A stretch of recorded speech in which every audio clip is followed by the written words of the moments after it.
Very good. Welcome to Kins's Wednesday evening Parshat HaShavua Shir over Zoom. This week's Parsha is the Parsha of Shoftim. And of course, it is really the centerpiece of all of Jewish life. There are those who say that before God, if you don't want God to judge you, I think the Ramban says this, if you don't want God to judge you, judge yourself. So being Jewish is all about judging, not judging others, but all about assessing, where am I in the world? What have I just done? What am I about to do? What plans do I have? Are those good or bad? Do they further my objective of being an Eved Hashem, or don't they? So the truth is that when the Torah says Shoftim v'Shoterim titei lecha b'chol sharecha, it means that, of course, in its standard sense, Shoftim and Shoterim and judges are to be implanted throughout the land of Israel. Whenever a city had a certain number of people, so there were certain institutions that were essential, among a Beit Sefer, a mikveh, and a Jewish court, so that justice, as the Torah says, tzedek tirdof. So this evening, what we're going to do is we're going to examine the Jewish concept of justice and righteousness, and we know that there are concepts in the Torah, such as tzedek, mishpat, and mesharim. I'm going to read a pasuk from Mishlei for you, so that you will see that. Shlomo HaMelech, when he writes, who is, of course, the Chacham Mikol Adam, Shlomo HaMelech wrote Sefer Mishlei when he was in his middle age, not when he was young. When he was young, Chazal tell us he wrote Shir HaShirim, and when he was old and feeble and unable to carry out physical activities as he did before, so then he wrote Kohelet. But he wrote Mishlei when he was a relatively young and vibrant man. And he says, he gives in his Akdama several psukim in Perek Aleph. He says, I'm going to tell you why I wrote this. And one of the ways he does is through Perek Aleph, Pasuk Gimel. Why did I write Mishlei, says Shlomo? Lakachat musar, to give the Jewish people the ability, the reader, to take musar, haskel. Musar haskel means to say discipline that will make one wise. Musar haskel. Now, unfortunately, in modern day Jewish life, the word musar gets a bad rap. When you think of musar, it is a negative term for many people. Not when Shlomo wrote it, nor should it be. Musar, of course, does have a component which is not always pleasant, but it is not negative. So Shlomo says the idea is, if you read the Sefer and you learn the Sefer, so you will then develop the ability, lakachat musar haskel, to take what we would call instruction, loving instruction. Musar is loving criticism and loving instruction. That's what Musar is. So that, and you can only accept criticism when you're willing to engage in self-judgment, not judging others, judging yourself. And so he writes, and my hope is, he says, these are the skill set, or this is the skill set, and the skills that I'm hoping each person will be able to acquire at his or her level, in that will help them to become an Eved Hashem. And they are tzedek. We're going to learn what tzedek is this evening. Mishpat. We'll learn what mishpat is. Tzedek and mishpat umesharim. So, generally speaking, we could say tzedek is righteousness, mishpat is justice, meisharim, that which is from the word yashar, but the word straight and good, the word meisharim also means, says Rashi, that it is the idea of pshara. Meisharim means, that's why it's written in plural. Meisharim means you have two people have a dispute, they have a disagreement. And so how are they going to end it? Every day on the news, it's so sad. Probably, if you're very smart, you don't listen to the news at all. But so many disputes end in, unfortunately, the general world with somebody getting shot. Of course, it's very easy to kill people nowadays. But even in times before there were guns, it wasn't easy. But they could do it. Now, if you don't agree with somebody, you just shoot them. And so here, the Torah tells us these concepts are the bedrock of Jewish society. The bedrock of Jewish society. And that is tzedek. Let's first define mishpat. Mishpat, and you can see the word shafot is involved, is the shorish of this word. And by the way, it also is related to the term shavot, which is a staff of ruling, of decision-making, of wisdom. But first we'll talk about mishpat. Mishpat is the means by which all parties get what they deserve or have earned. That is mishpat. So when two people stand before a court of one judge, of three judges, so they each make their plea for what they are entitled in their view. That is mishpat, that to which you are entitled. Now, tzedek. Tzedek, we say, is righteousness, but we haven't solved the problem. What then is righteousness? Okay.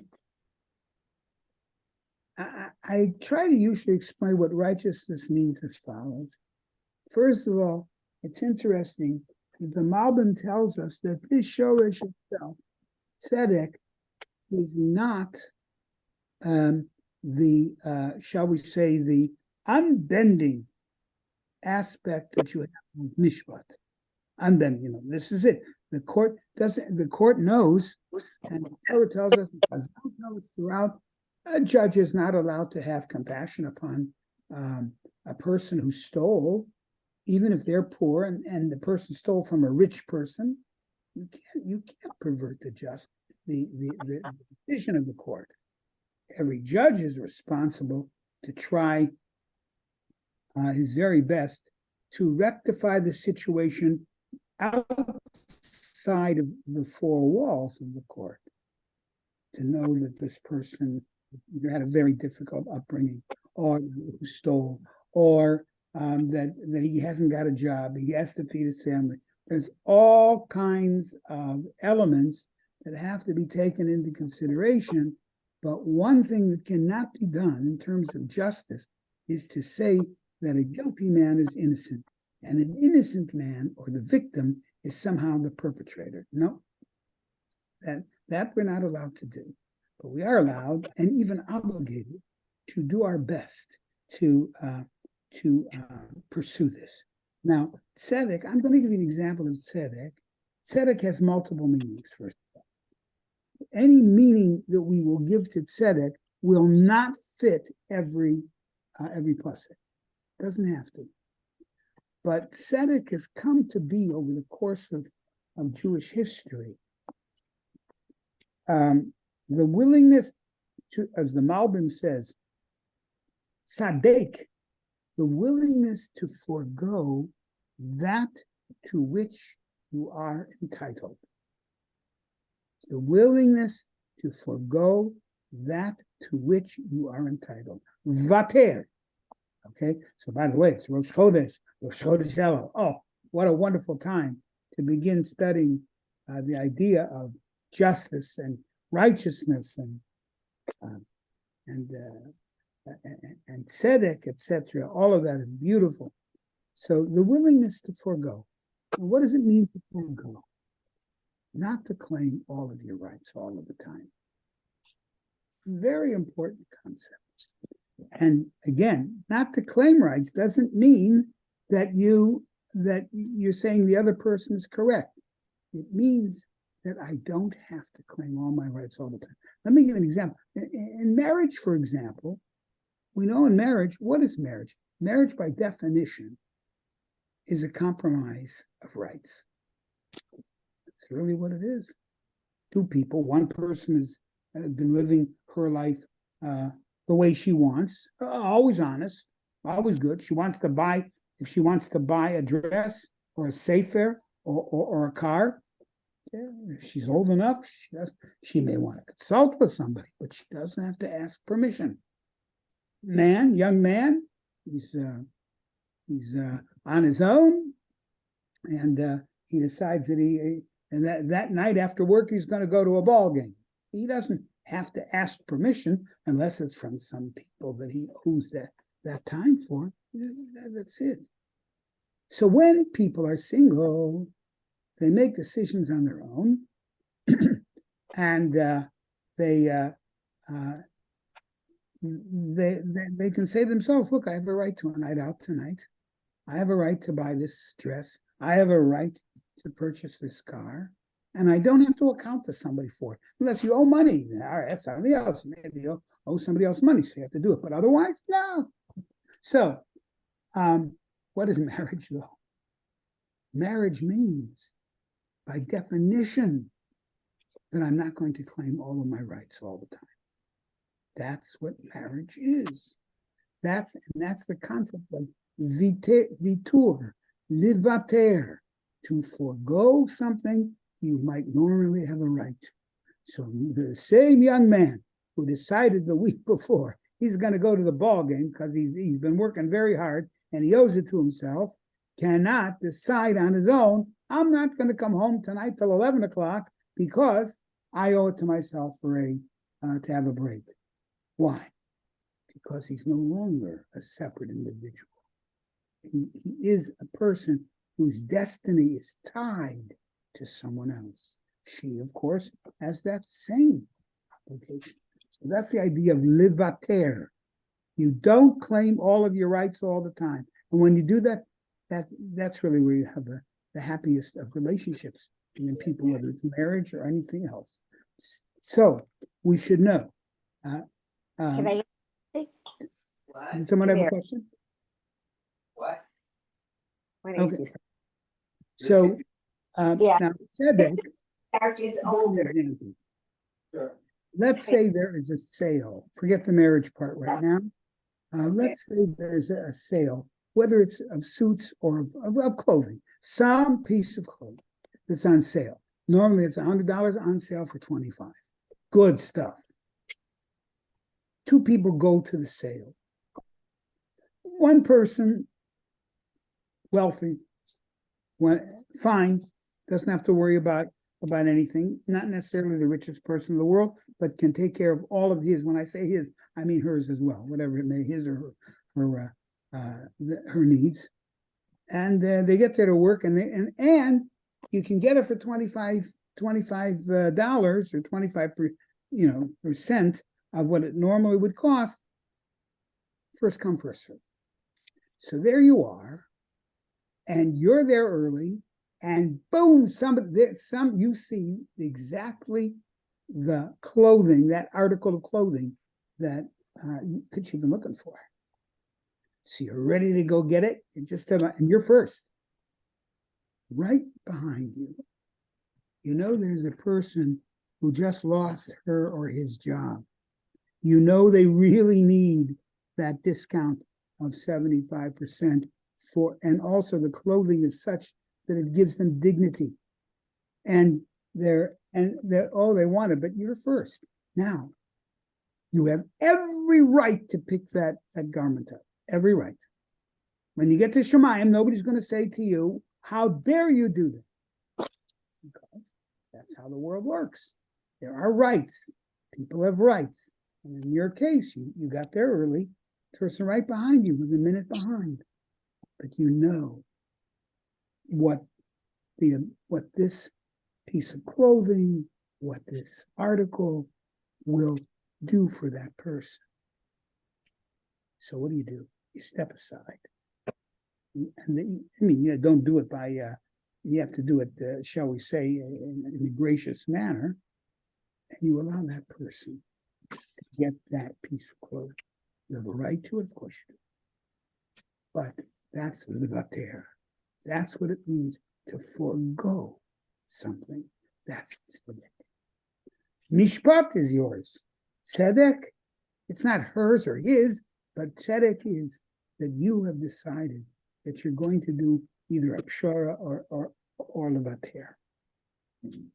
And so finally, that's tzedek. And Meisharim is interesting. It's similar to it, but there is a concept within Judaism. Again, this is the Pasuk Gimel, Mishle Perak Ala Pasuk Gimel. Tzedek, Mishpat, Meisharim. Meisharim, notice, is in plural. So this is something that has to you have to involves you oftentimes two people, and Meisharim is the idea that Rashi tells us here.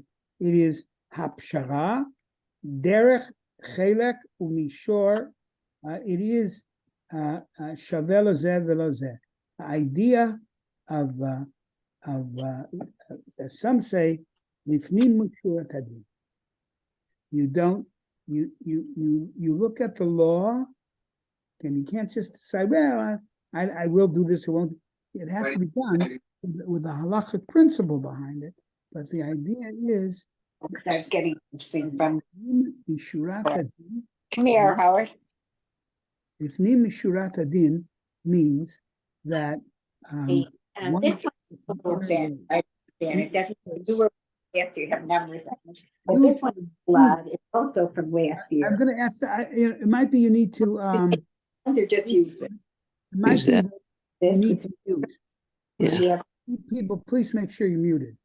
All right. So, Lifnim Mishurat Adin, usually if you ask people, they'll say to you, oh, Lifnim Mishurat Adin means beyond the letter of the law. Of course, it's true to some degree. We are looking. I'll choose the term Lifnim Mishurat Adin, within the line of the din. I think that's a very powerful concept. It happens to me all the time. Look at this, Howard. Please, could you please No, mute okay. those? You may need to mute, please. Please mute. So, what is lifnim mishurat hadin? It means, and not just beyond the letter of the law. It means I look at what the law really wants. What is the purpose and function of this particular law, and act basically upon that. That's what it means. So a lot of times it means, right, not also foregoing things, or not grabbing everything that you can, even though you're entitled to it. But that's the idea of lifnim mishurat hadin. Now the Torah tells us in this week's parsha of Mishpatim, tzedek.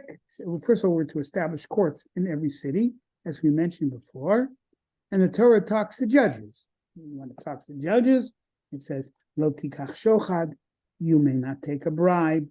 Why? Ki shochad ya'aver einei chachamim. A bribe or bribery blinds the eyes, meaning to say the sight lines, the spiritual sight lines of the tzaddikim. The salef divrei tzaddikim, and it perverts the words, or the righteous, perverts righteous words. Why? Because I'm always thinking of the money that I just got from someone, and so therefore I think of them, and oftentimes it tips the scales in their favor. So we're not allowed to take shochad. Not just Jews. I mean, in the non-Jewish world, there is such a concept too. And then the Torah tells us in Pasuk Kaf, Tzedek, Tzedek Tirdof. You shall pursue righteousness, righteousness you shall pursue. Leman tichyeh, so that you shall live v'yarashta et haaretz, and you will inherit the land. Asher Hashem Elokecha notein lach. Now the word lach is the same thing as Lecha. Just remember, Lach usually is for women, but to you, feminine, but not when it's at the end of the pasuk, not necessarily at the end of the phrase. So here means Hashem gives it to you. It means to everyone, but that's what it means here. Notein lach. So now take a look. The Torah uses a remarkable phrase here, and that phrase is, first of all, the double use of the word tzedek. Tzedek, tzedek, tirdof. Why tzedek, tzedek, tirdof? Why is that mentioned twice? Question number one. Question number two, the unusual use of the verb to pursue. It's unusual. Usually we pursue enemy, or we may pursue something physical, but the idea of pursuit of tzedek, of righteousness, that's something that is difficult to understand. So now we're going to answer both of these questions.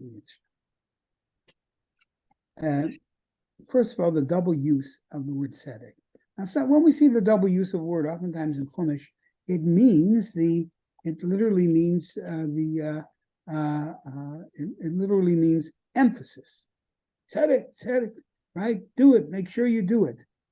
But I once heard from my Rebbe, Rebbe Soloveitchik, Zechat Tzaddik L'Bracha, who told us that we have an obligation to take a look at the Yonasan ben Uziel, the great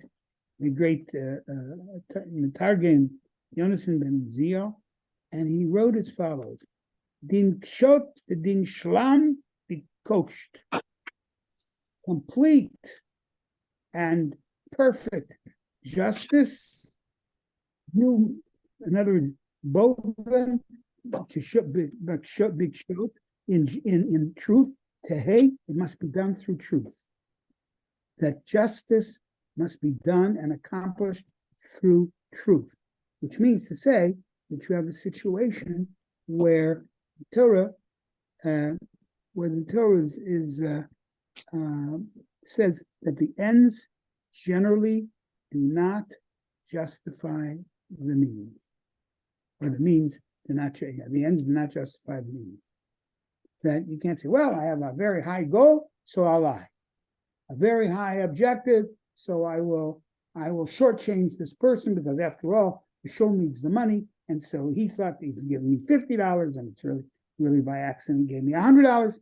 No, you can't. No matter how noble you think that cause is, the Torah says, Yonatan ben Uziel says, that's what the Torah is telling us here. Tzedek, tzedek, tirdof. In other words, righteousness must be pursued. Tzedek, tzedek, tirdof. He says, must be done bikshot. It must be done in truth, in righteousness. Because if it varies and veers from that path, then it becomes something which is no longer righteous. It's something which is, it turns into an aveira. So that's one answer of why it says tzedek, tzedek, tzedek, bit tzedek, tirdof. You want righteousness, you have to pursue it through righteousness.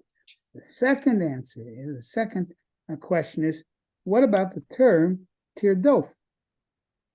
You should pursue. We find in Chazal, especially in Torah Shebaal Peh, two things usually are used. The Torah uses the verb, either the Torah or Chazal use the verb tirdof or yirdof. All right? So for example, righteousness must be pursued. It's not something that just grows on you. Righteousness must be the result of very active, objective work. So the Torah is telling us you need to know that you can't just hope that justice will come to your door. You must cultivate justice. And we find also another example in Pirkei Avos. In Pirkei Avos, the Mishnah urges us, you should be like the Talmidim of Aaron. Be like the student. Every Jew should be like a student of Aaron. Oev Shalom, loving peace, right? Verodef Shalom, and pursuing peace. Oevet Briot, you must love humanity. Korban la Torah. This phrase is so important for us. I do mention it at various junctures because the phrasing of this particular Mishnah in Pirkei Avot, the first parak, is very, very important. If you want to be a disciple of Aaron, we all know that Aaron was not only the Kohen Gadol, and not only, of course, he was obviously a very, very bright man, he was a consummate tzaddik and character builder. So he said, so the Mishnah says, Oev Shalom, he loved peace. We all love peace. I don't know anybody who doesn't say he loves peace. Oh, I love peace. And of course, people that say I don't love peace, of course, we automatically know. But people say all the time. But says the Mishnah, you're not going to be an Aaron just by saying you love peace. Love's an abstract term. Ohev Shalom, Virodef Shalom. Actual achievement of peace requires action. Undeniable, undeterred action. When Aaron saw that there was dissension among the Jewish people in whether it's examples in the Torah or whether it's examples of Chazal tell us in Pirkei Avot and Avot Rabbi Natan, he actively went out to bring about peace. He didn't just say, I'm a peaceful man. He worked at it. So once again, we say the Shoresh Radof, to chase. And of course, in the Torah, it's in a negative sense where the Egyptians chased the Jewish people, okay? But Aaron took that idea, pursuit, to achieve a goal, and he did it when it comes to, certainly when it came to peace, and here when it comes to righteousness and justice. That's the obligation. By the way, then that Mishnah ends, Ohevet Briot. He loved people. Notice it doesn't say that which people he loved. Et haberiot. He loved humanity. Korban la Torah. The only way you can bring people to Torah is if you love them. If you don't love them and they become a notch on your gun, because after all, look on this person from and that person from. I'm not saying that's not a noble cause. That's wonderful, but that should not be. The idea should be that you love the Briot and you know that it's in their best interest, not yours or mine, but their best interest to be close to HaKadosh Baruch. So Aaron was successful. Why? Havet Briot, he loved humanity, and then that allowed him to bring them to Torah. Only when we love our neighbor and when we genuinely want to see what is good for him is that so. So, quick review of what we did today. Where we learned that, of course, we talked about the idea of the double lashon of tzedek tirdov, that it's either for emphasis or it is, as Yonatan ben Uziel says, if you really want to have if you really want to have justice, then it must be pursued through justice. The ends do not justify vile means. That's of course very important, and we said again, of course, that that bedrock of the Jewish people, society-wise, is a people that is just, and we have justice through learned people, through courts, and through, of course, the Torah, which tells us that we have to always pursue our goals in a just and honest manner. Okay, everybody. First of all, happy Shabbos Mevorchem. I want to remind everybody this week is Shabbos Mevorchem, and of course tonight is Rosh Chodesh and begins our opportunity to engage ourselves in the study of Torah and the performance of mitzvot to make the world better, but it starts with ourselves. Erev Tov, everyone. Chodesh Tov, Toda Rabah, and Shabbat Shalom. Shabbat Shalom, everyone. Shabbat Shalom. And a healthy month. Yes. Amen. Healthy new month. All right. Thank you. My pleasure.